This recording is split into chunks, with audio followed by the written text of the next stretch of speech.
Jesus says, I long to have an intimate relationship with each of you. April 13th, 2015. Words from Jesus through Sister Clare, spoken by Jackie.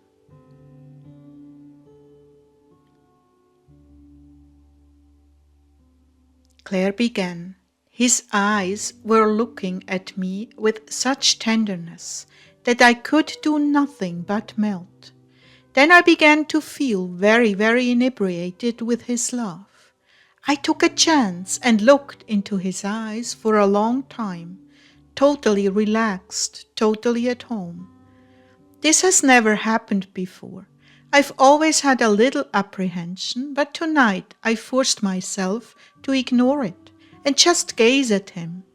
I said, "You know me inside out and backwards, all my faults, my thoughts, my shortcomings and vices, so I have no reason to shy away from looking into your eyes." And as I continued to gaze into those loving eyes, I felt so at home in his arms. Like this is so right, so natural, so completely relaxed and safe. I don't need to hide from the All-Holy One. He already knows me and my doings, and he's comfortable, relaxed, and safe in my arms too. Wow, what a milestone that was for me. No more running, hiding, or nervousness. Just the comfort of the one who knows and loves me unconditionally. Jesus began. I've been waiting for this for so long, when you would just accept me unconditionally as your other half, truly your husband. I realize the Lord loves to give a word, but he doesn't want to be seen merely as a slot machine spitting out fortune cookies. He wants us to love to be with him, not for the words, but for who he is to us, and for who he is, period. So if John can do it, we can do it too. Amen. Do you want me to speak now? Oh yes, Lord, please. What you have discovered tonight is the true secret of happiness. All roads lead to home, right here. He pointed to his heart. That emptiness, that vacuum that all of you are experiencing, that intense desire for the rapture, all of you are longing for this simple one-on-one loving relationship where we are forever together and even at death for those who die, even more so. So we will never ever be separated. There may be times when you hurt me and I'm very quiet, but other than that, I need and want to be with you, accepted by you as the love of your life you can trust with, being relaxed and your true self. There may be times of sacrifice when you do not hear or see me, because I am using your suffering to help another soul. But this relationship is that God-shaped place within you. No one, no thing ever will bring satisfaction to that void that exists in your heart.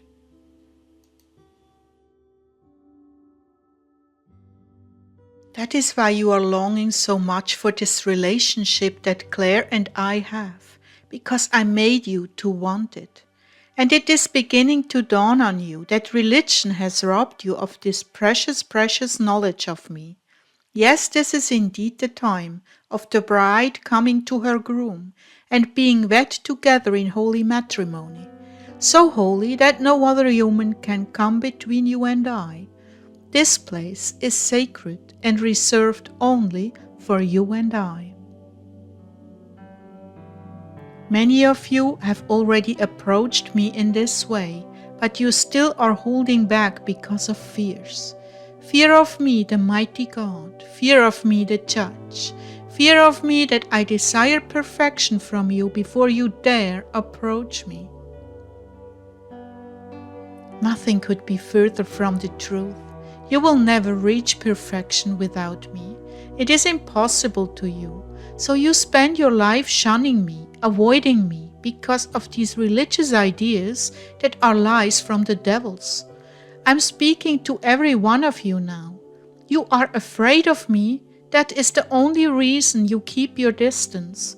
It is not I that am distant.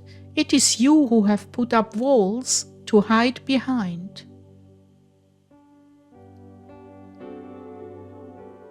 Do you see how very pointless this is? Do you see that you need not fear me? The more you have been injured, the more you will fear me. You have never known unconditional love. You've never known my love that has no prerequisites before we can be this close. Everyone you have ever known had expectations about you, and sooner or later you felt like you let them down. And then you felt not good enough. Do you see? The enemy has over and over again taught you to fear intimacy because it always brings pain along with it. Pain, disappointment, failure, and back to the I'm not good enough attitude again. I'm not a man that you can hide anything from me. When I come to you, I know things about you that you don't even know. If you did know them, well, you'd be horrified and would never be open to me. You'd feel so ashamed. So get over yourself and come to me without that religious spirit wagging its finger in your face repeating, "You're not worthy. Who do you think you are? You're a sinner. Look what you were thinking 10 minutes ago. He's God. He wouldn't dare talk to such as yourself. You're foolish and deceived." Because that is what is keeping you from me. Truly, it is a religious spirit. Lord, what about Jaden? Yes. Jaden, I love you, but you've never known real love, so you have all these fears. People have put those fears on you by rejecting you over and over again. I know who you are. I know where you stand and where you fall. But I am here to love you into wholeness, to heal your broken heart. You don't have to be good enough for me. Am I good enough for you? Am I someone you can trust? Did you know that my name is love? Something warm and wonderful, comforting, and always there for you no matter what? Religion has taken away the true meaning of having a relationship with me.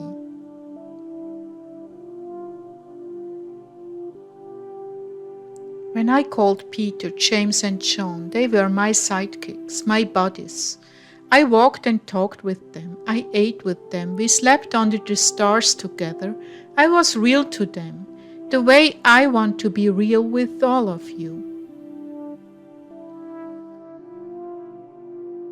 Religion has put up walls, barriers, conditions. I never meant for that to happen. I always wanted to preserve a relationship, just as I did with Adam and Eve. I always wanted friendship. I'm the most misunderstood person that ever lived on the earth. Men have taken who I am and made a monster out of me. Men are the monsters, full of hatred, bitterness, anger, and they projected that onto me. My nature is gentle, kind, simple, easy to be with. The only reason my father came across the way he did was because men's sins were destroying the innocent, murdering children, destroying families, stealing, lying and cheating, hurting the innocent. Had they lived as I wanted them to, I never would have had to wipe them off the face of the earth. But we have a very real enemy, fallen angels, sickly, grotesque, gruesome, wicked and mean, bent on hurting men and destroying the earth. And when men throw in their lot with them, then my Father must step forward and be the just judge who puts a stop to injustice. That is what earth is facing now, judgment. But that's not my nature, nor my Father's nature. We are gentle, meek, and kindly, but men would take advantage of that if we did not punish sin and wickedness. So you see, I'm not who the enemy has made me out to be most of the time. So come to me, I'm meek and gentle of heart, and I will bring rest to your souls. Stop putting up screens and barriers between us. Look into my eyes without shame and see the love shining out just for you. Take a step in faith. Trust that I am who I've said I am. Clare, do you need to lie down? Yes, Lord, I'm so sleepy. Rest with me. We will come back to this. Thank you, Lord. Thank you for your understanding. You are my wife. Should I not care for your needs?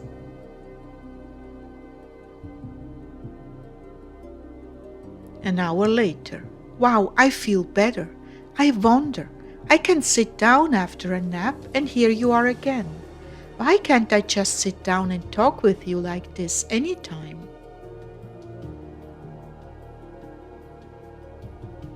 I never said you couldn't. These are the limitations you have put on our relationship, not I.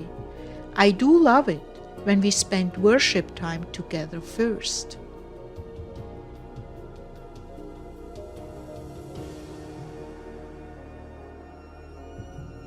Oh Lord, you know that tonight I didn't even want to come out of that. What I know is that you need me every day, all the time, to keep that God-shaped place filled and purring. I can't believe you said that.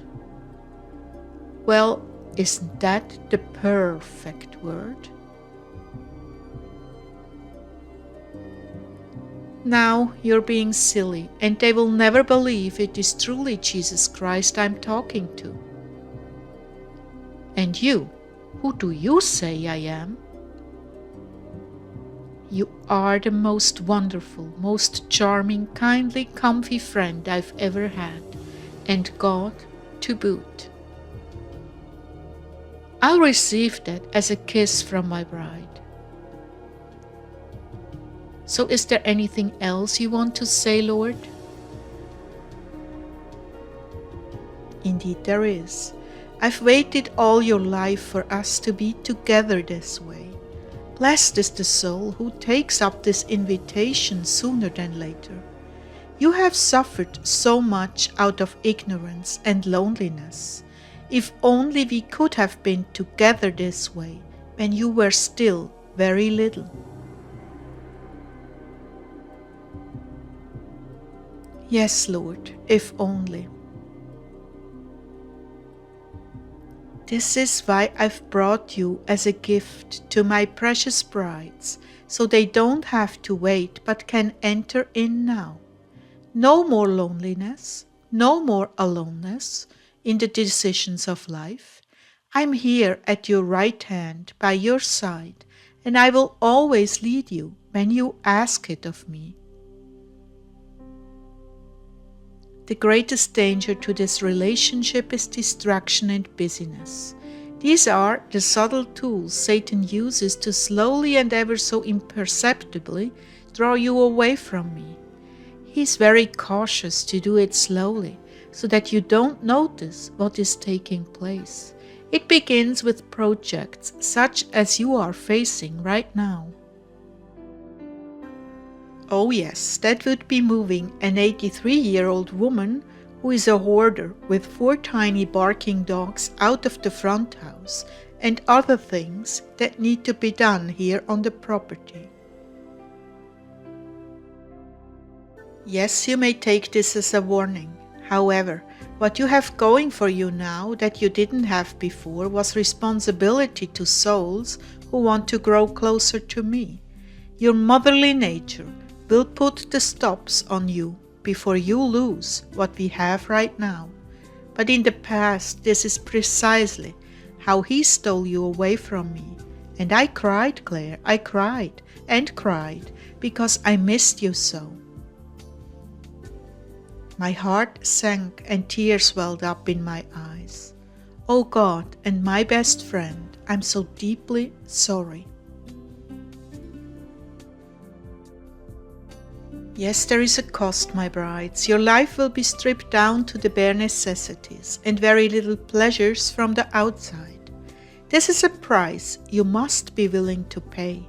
I will convict you of your curiosity and the time you take to indulge it surfing on the internet while I am at your side waiting. I will convict you of vanity staying in front of the mirror or shopping for preparations to make you look better. I will convict you of time at the salon and even eating lunch out with a friend that has no bearing on spiritual growth for either one of you. I will convict you of spending too much time in the kitchen, the garden, and compulsive cleaning. This is your guide. If you have peace and joy in what you do that is not directly related to me, then you will know I'm with you in that activity. But if you feel a nagging, a tugging by your side, like I know I shouldn't be doing this, but then I'm by your side, my brides, lonely for your company. And if you continue to put me off, I will cry. You won't see my tears, but you will feel inside that there is something terribly wrong. That terribly wrong is the sadness and grief of your God deep down in your heart. You see, I'm not an easy catch and I'm high maintenance. So if you really mean it when you say, I want that kind of relationship with Jesus, then you will have to undergo many sacrifices and streamline your time to be with me. Tell them about your hours, Claire.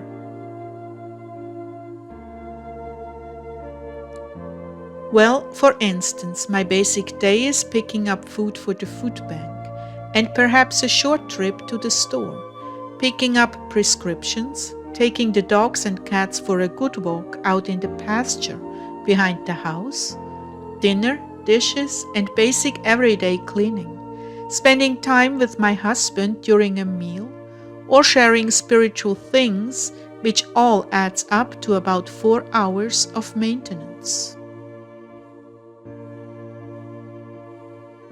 Then in the evenings, maybe 4 to 6 hours of correspondence with all of you and our helpers, then worship, listening for the message, recording it, and putting it up, which is another 4 to 5 hours or so. And in between this, I need 2 naps about 45 minutes long to rest my body. With the rapture looming, I've cut out anything like repairing clothing, shopping at the thrift store for clothes, watching a movie with my husband, more exercise, and cooking my favorite foods. I love to bake.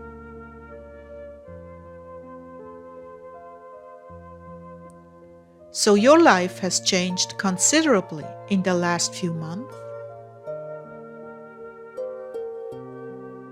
Oh yes, Lord, thank you. I'm very happy with this schedule. There have been sacrifices, but none of them can compare to being with you, sweet Jesus.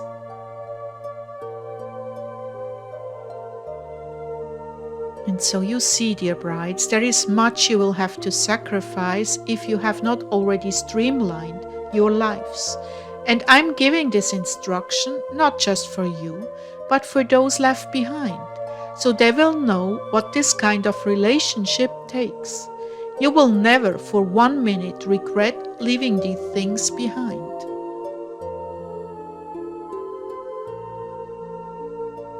But as Claire stated earlier, and as I warned her, a big time-consuming project is the perfect time for Satan to use his strategies of distraction to slowly suck the life right out of you by sliding away from me due to increased activity. So how do you handle these projects? Easy, you don't do them unless they are absolutely necessary and you keep up your daily maintenance. Believe it or not, one day of prayer missed is a very serious matter. It's the little foxes that spoil the vine, and it begins with just one day at a time. The next day, something else pressing steals your prayer time. The next day, more things come up, and now you are in the habit of putting me off. And unless you take drastic measure to get back to me, it's like the tide going out. You're drawn far away from me and our home in your heart.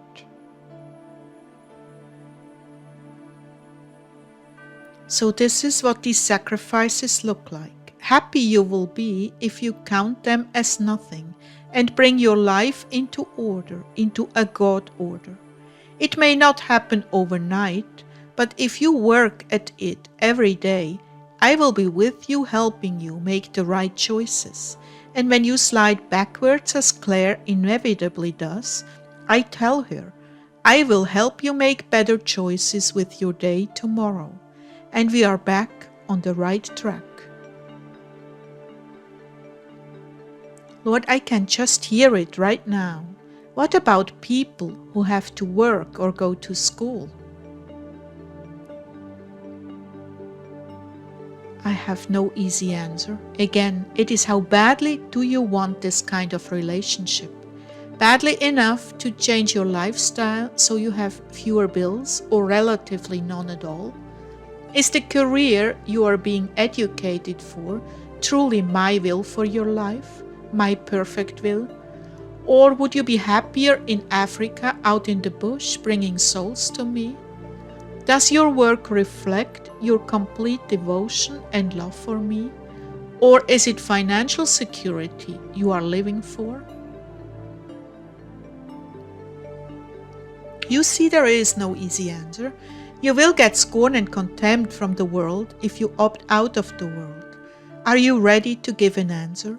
Or walk away without an answer to family and relatives who see you as being irresponsible and a loser?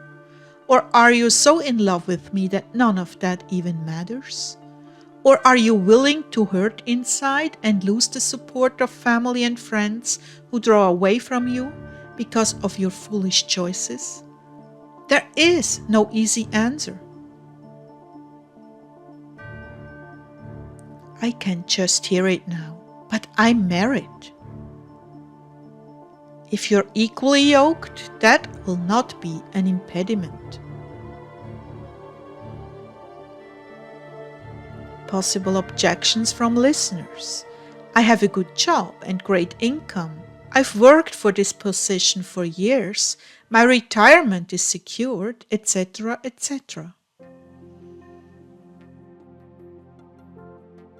You may not be alive next week, let alone 10 years from now. What could you be doing to build up my kingdom with the skill set you have developed?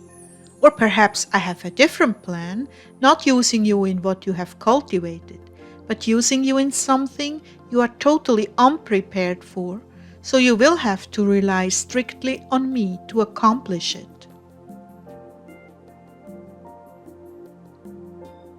Well, from my experience as a nature photographer 30 years ago, you would not allow me to get near a camera after I dedicated my life to you.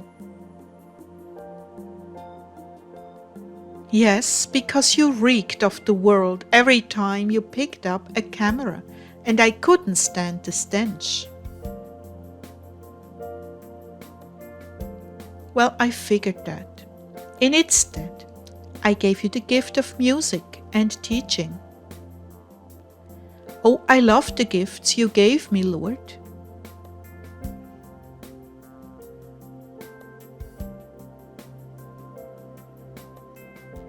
I knew what I had created you for, my love, and I knew you would love this work and you were willing to completely die to the past. So you came to me empty and I filled you with my will. Oh, how many are willing to give it all up? How many? Count the cost. I'm not an easy catch. I'm very high maintenance, but the benefits are out of this world. I love you all, my aspiring brides, and as you empty yourselves of yourself, I will fill you with myself.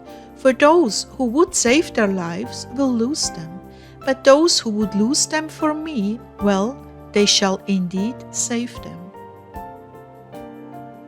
Go now and consider deeply the cost. I will be waiting by your side to hear your decision.